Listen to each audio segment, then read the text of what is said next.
Wisconsin Eye's 2014 election coverage is brought to you by the Wisconsin Hospital Association. For over 90 years, a valued voice for Wisconsin hospitals, supporting high-quality, high-value care in communities like yours.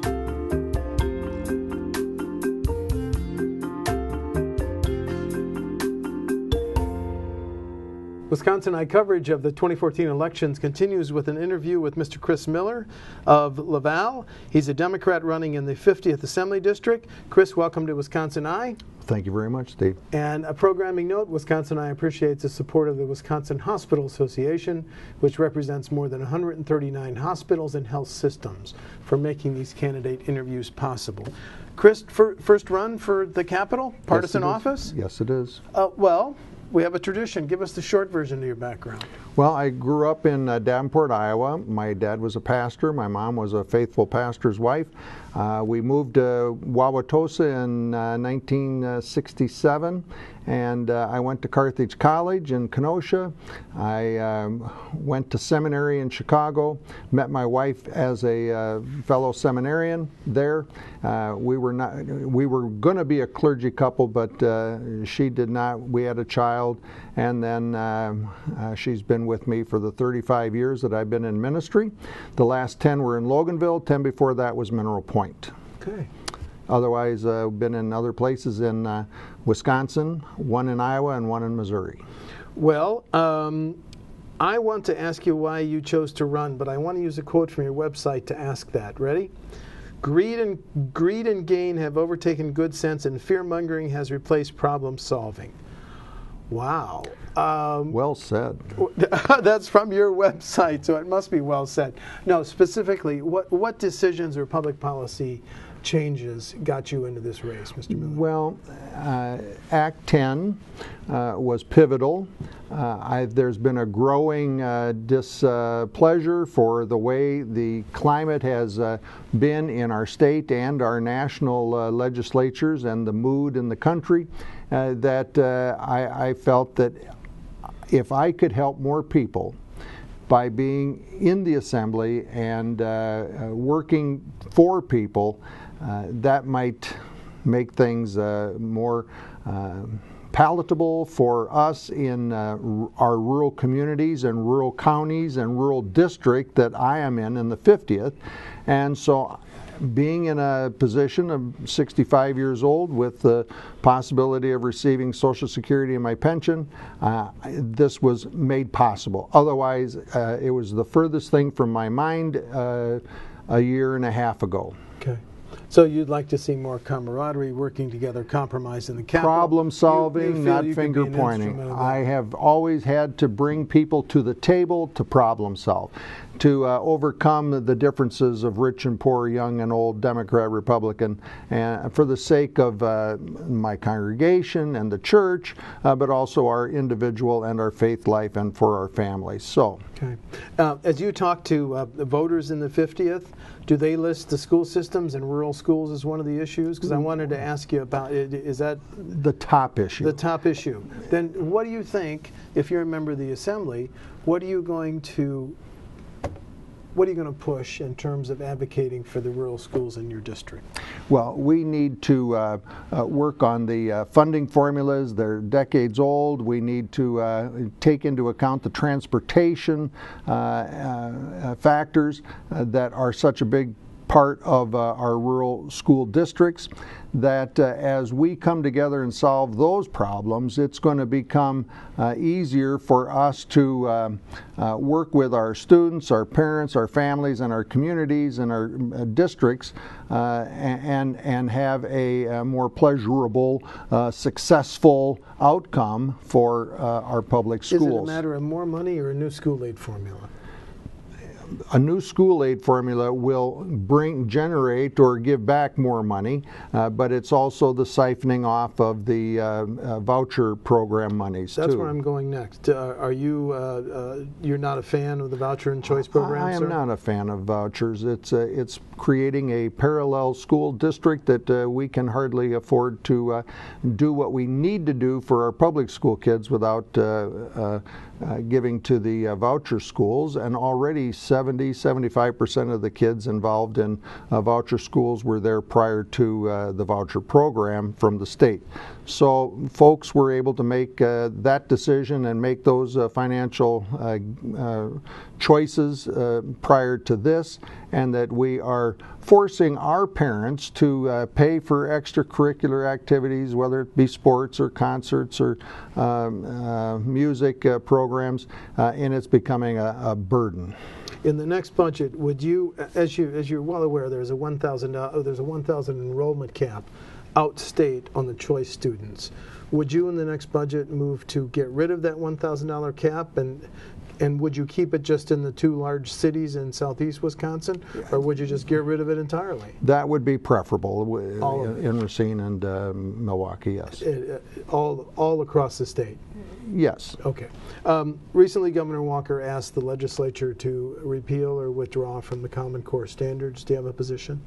I think the Common Core standards have been well thought out. It is not merely a state issue. It has been a national core system that they have been working with by education professionals and not by politicians, and that I think we ought to maintain the course of following Common Core and implementing that with all the choices local districts have to implement that. The 50th is a fairly rural district. I don't have to tell you that. You're traveling it now, shaking residents' all hands. over dairy breakfasts and ice cream socials. Which underscores the importance of roads to the 50th. Yet, the Taxpayers Alliance said if we continue to fund transportation at the 2013 level over 10 years, we're $2 billion with a B dollars short. How would you fix that deficit if you think there's a deficit? Well, there is a deficit, and it's really ironic that now that we're getting more fuel-efficient vehicles, our tax revenues from gas sales are not keeping up, and that we need to revisit the report of the Wisconsin Transportation Finance and Policy Commission to help us in making that formula and those decisions to improve our roadways and our bridges that are so important to our rural communities so that they can remain vital. Would you consider then all of that task force recommendations, which included raising the gas tax, maybe indexing it again, raising the cost of the driver's license, which are issued for 8 years, would you consider all those recommendations? Yes. Okay. Everything needs to be considered and put together and come up with a adequate, satisfactory policy and fair. Thank you. A question on health care. As you know, 1 in 5 Wisconsin residents gets their health care through our Medicaid program. The American Hospital Association says our reimbursement rates are second lowest in the nation. If you've studied the issue, do you think those should be increased? Well, they should, and it's unfortunate that we didn't take the Medicaid expansion monies, and that we need now to honor the professionals that are working in our healthcare industry, and to make sure that we can generate the monies needed so that the hospitals are not the ones that are carrying the burden or passing that burden on to those that are able to afford insurance with increased rates, and that we need to get more people covered so that that shortfall doesn't get passed on. There was a bill introduced last session, and I can assure you it's going to be introduced again next session, to legalize medical marijuana. That travels, of course, with the issue of recreational use of marijuana, given Colorado and state of Washington's example. Your position on those issues, sir? Well, there are some awful diseases and conditions that people have that are very painful for them, and whether it be at the end of life or just in their recovery, I think medical marijuana has proven to be effective in ameliorating their pain, and that should be available. That should be something available to them to choose from. As for recreational use of marijuana, the Pope says that that's not right, and that it is a very slippery slope to get involved on, but we could have that conversation. Okay.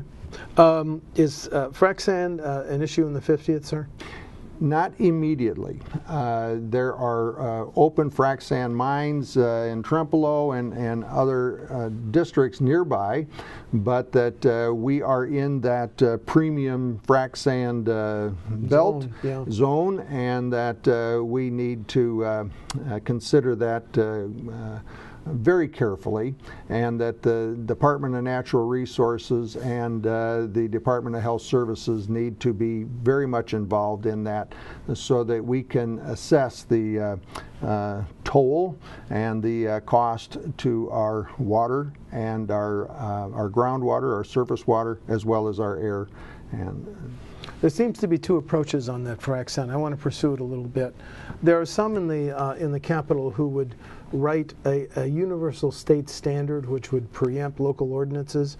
Others say we need to give more authority to the local governments. Which side are you on? I'm on the side of local governments being able to listen to their people and to assess the impact of that kind of mining, whether it be non-metallic or metallic mining, and that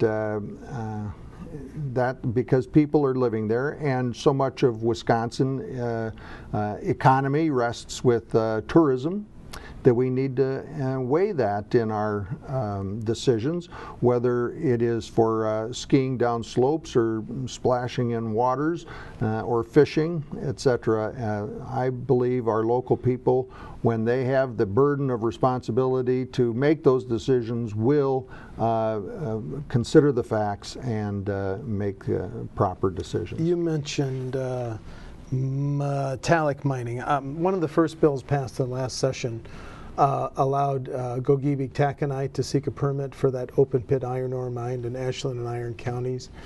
Should that law be revisited? Should it be changed? Would you have voted for it?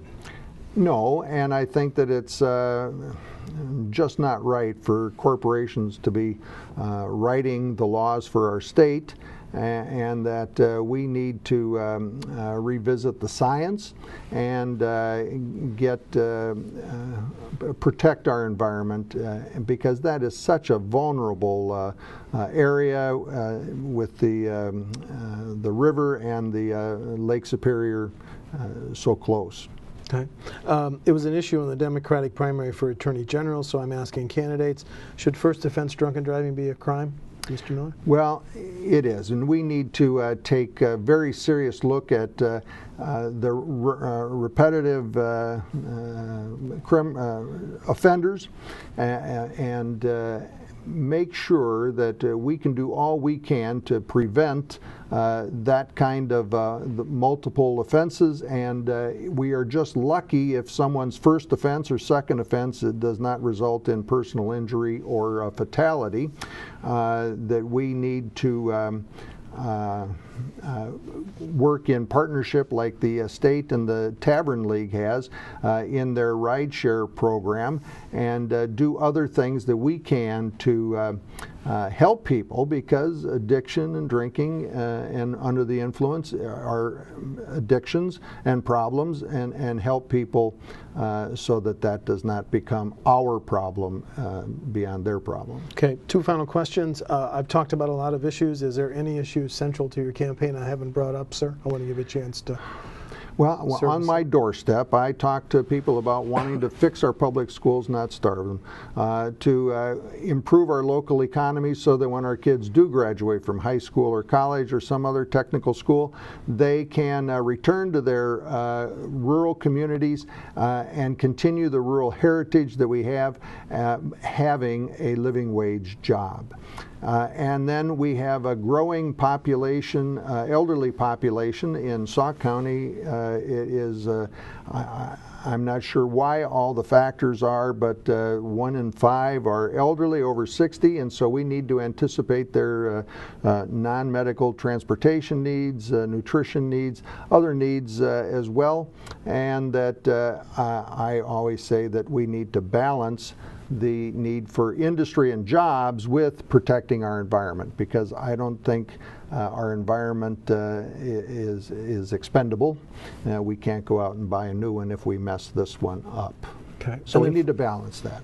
Finally, I want to give you a chance to highlight any differences with your opponent on November 4th. You're going up against State Representative Mr. Brooks.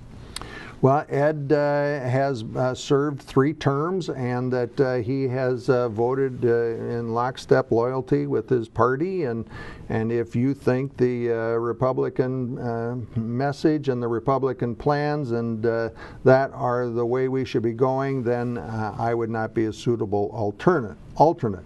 However, I have been in ministry for 35 years. And this was never a thought in my career plans, but I feel like this is an opportunity to serve more people and to help us get back to that kind of life and lifestyle that we were used to in decades past, that was highly competitive with other states for jobs, for tourism dollars, that we have obviously lost now that we are the 10th of 10 Midwestern states in jobs and rankings. Thank you. Chris Miller of Laval is the Democratic candidate in the 50th Assembly District. The election is November 4th. Chris, thanks for talking to Wisconsin Eye. Well, thank you very much, Steve. Thank you.